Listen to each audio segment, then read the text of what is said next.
To be clear, they want you to help them. They need you to help them. They want to surround the senior with solutions for their problems that they face. They want to help alleviate that stress. This stress is very, very real.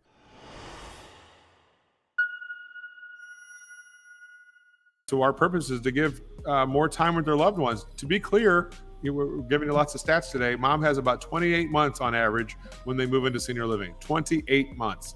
So if you spent the next 3 to 6 months trying to clean the house out and rehab it, and that's if everything goes well to put it on the market, if you knew you had 28 months left with your parent, would you spend any time doing that? The answer is almost always never. And so we alleviate the stress when a senior transitions into care. That's what we do. And so let's go into some of these job titles. The who, right? Who exactly these people are. The top-hatted man, that's the proprietor, the owner of the senior living community. And so this is the person that owns the community. And so a lot of times, guys, they own between 3 and 25 of these communities. They usually don't own one. And so they have hundreds of millions of dollars invested in real estate. They're basically the most like us on this call today, that they're real estate people, but they've chosen a path that has a ton of care attached to it. So to be clear, the proprietor owns the community. It's a care business, but they look at it as a real estate play. This is one of the very few people that you can have a money conversation with. Almost everyone else that we're going to talk about today, you can have a caring relationship or talking about how you care, but a proprietor is someone that you can talk to about the money side of it. Because why? They own basically a multifamily building with a ton of overhead. Occupancy is everything for a proprietor. They understand the peril of the family trying to get their equity unlocked. Do you think the proprietor wants to let someone who's broke move into their community? The answer is, of course not. And if they're sitting there on a ton of equity in their house, the industry is having to start giving these short-term bridge loans at high interest rates. Why?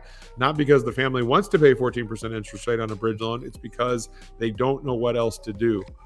A lot of families have their equity high, but they're cash poor. And when they find out the cost of care, they're always shocked. And so the industry is trying to put a Band-Aid on it. What the solution is instead of a bridge loan is to actually sell the property and take that money and pay for care. And so the proprietor is going to love that message. Next one up is the director of operations, also called an executive director. This person is kind of like a school superintendent or a school principal. They're dealing with 140 families. Instead of dealing with the children, they're dealing with the adults. So they're always dealing back with the daughter, Judy. They're running around like a crazy person. They have one of the most stressful, hard jobs out there. To be clear, they could find an easier way to make a living, but they choose to care about seniors. They usually have started off in care management of some way.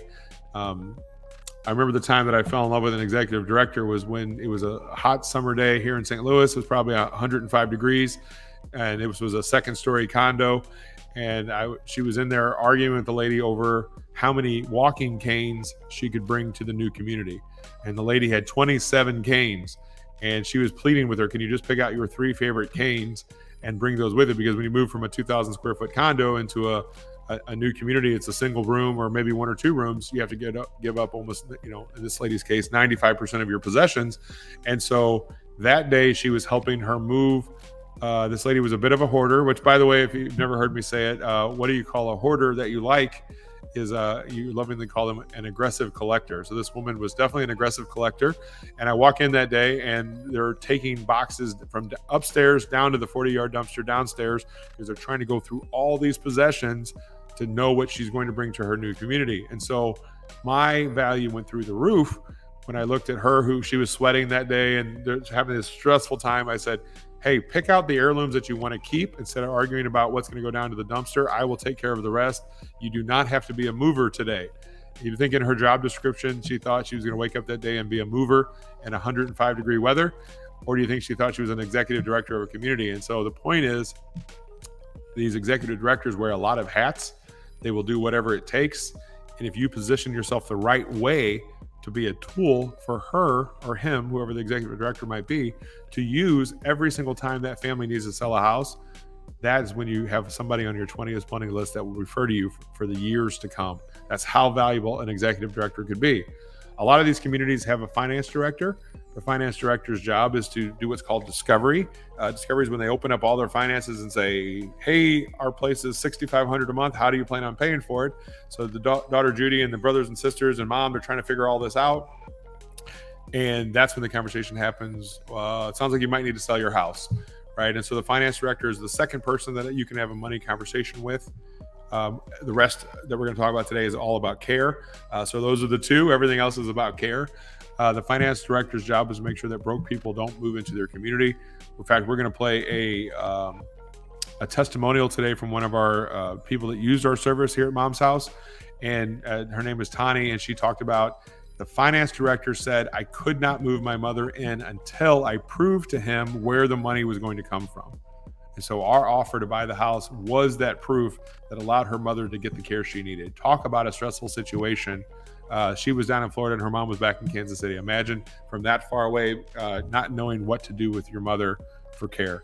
Marketing directors, these will be in private pay communities. We'll talk about the difference between private pay and Medicaid at a later time, but a marketing director would be at a private pay community. Most communities in your neighborhoods, guys, are private pay. And so a marketing director is always out networking. Their job is to do awareness in the community about what's going on at their community, meaning they do public outreach to try to get people to come in. You'll find a lot of marketing directors out there. You can provide content for the marketing director if you know what to say. I think, we're talking about this networking thing. You can be a valuable tool if you have something wise to say or to talk about. And so when you become a senior transition specialist, we give you those tools to give presentations, to go out and be a pillar in the community, someone that is known, liked, and trusted that you can go and refer to when they have houses to sell. That's what we teach you how to do as a senior transition specialist. For all of us here, we're going to talk to Jeff in the VIP. You still have time to sign up for that. It's only $47. Go to momshouse.com/VIP. We're going to interview with Mr. Jeff Ballou. He's a placement agent. He's one of my relationships I've had for over 10 years now.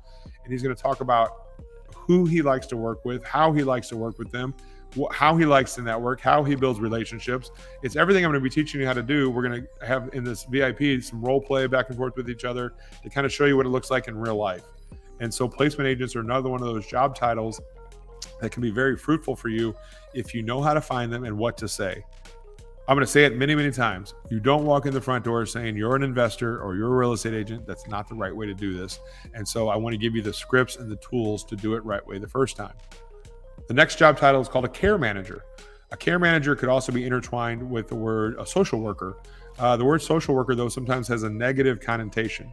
Like when a child is taken away because of child protective services, that's a social worker that does that. And so sometimes in senior living, they're very cognizant of how the words they use. So you might hear social worker or care manager interchanged with each other, but a lot of times it's because they're always thinking about dignity for the seniors.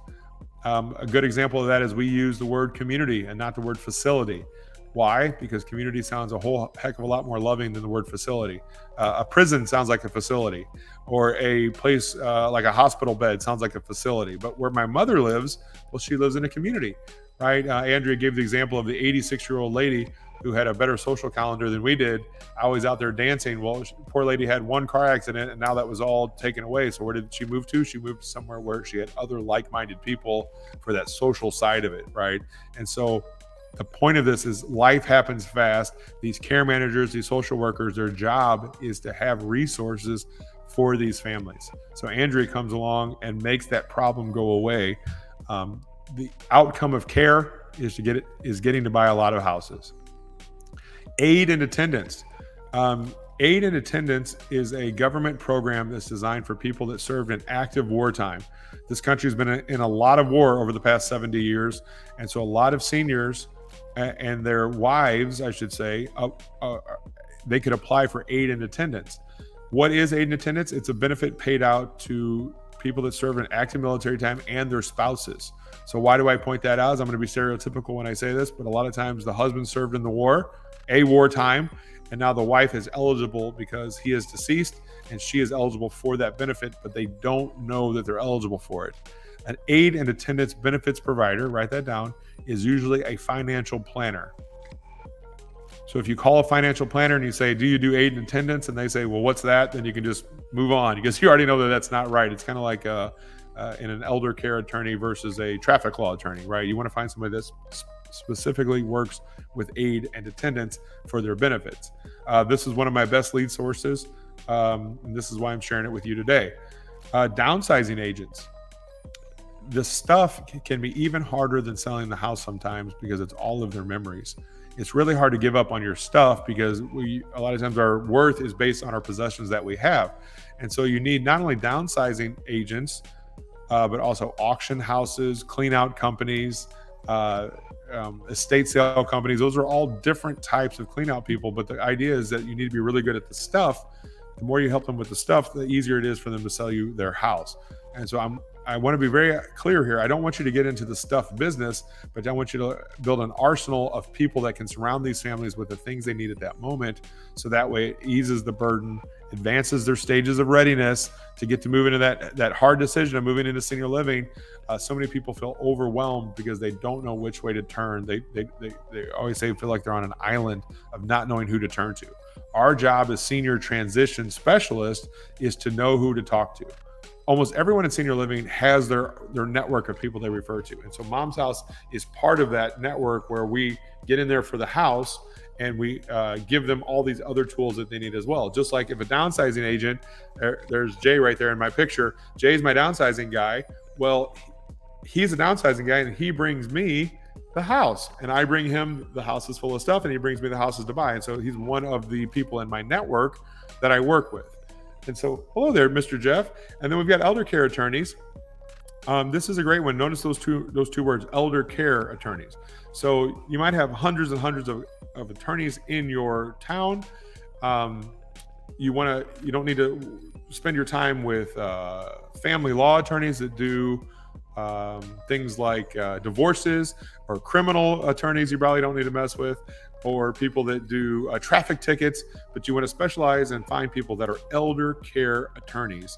Why? Because they're the people helping with the estate planning of these seniors moving into senior living. People listen to their attorneys, they listen to their pastors, they listen to all those things. And so finding elder care attorneys is one of the people that you should be putting on your 20 is plenty list. If you have 33 elder care attorneys in your city, put them on your list. When I say 20 is plenty, guys, I don't mean stop at 20.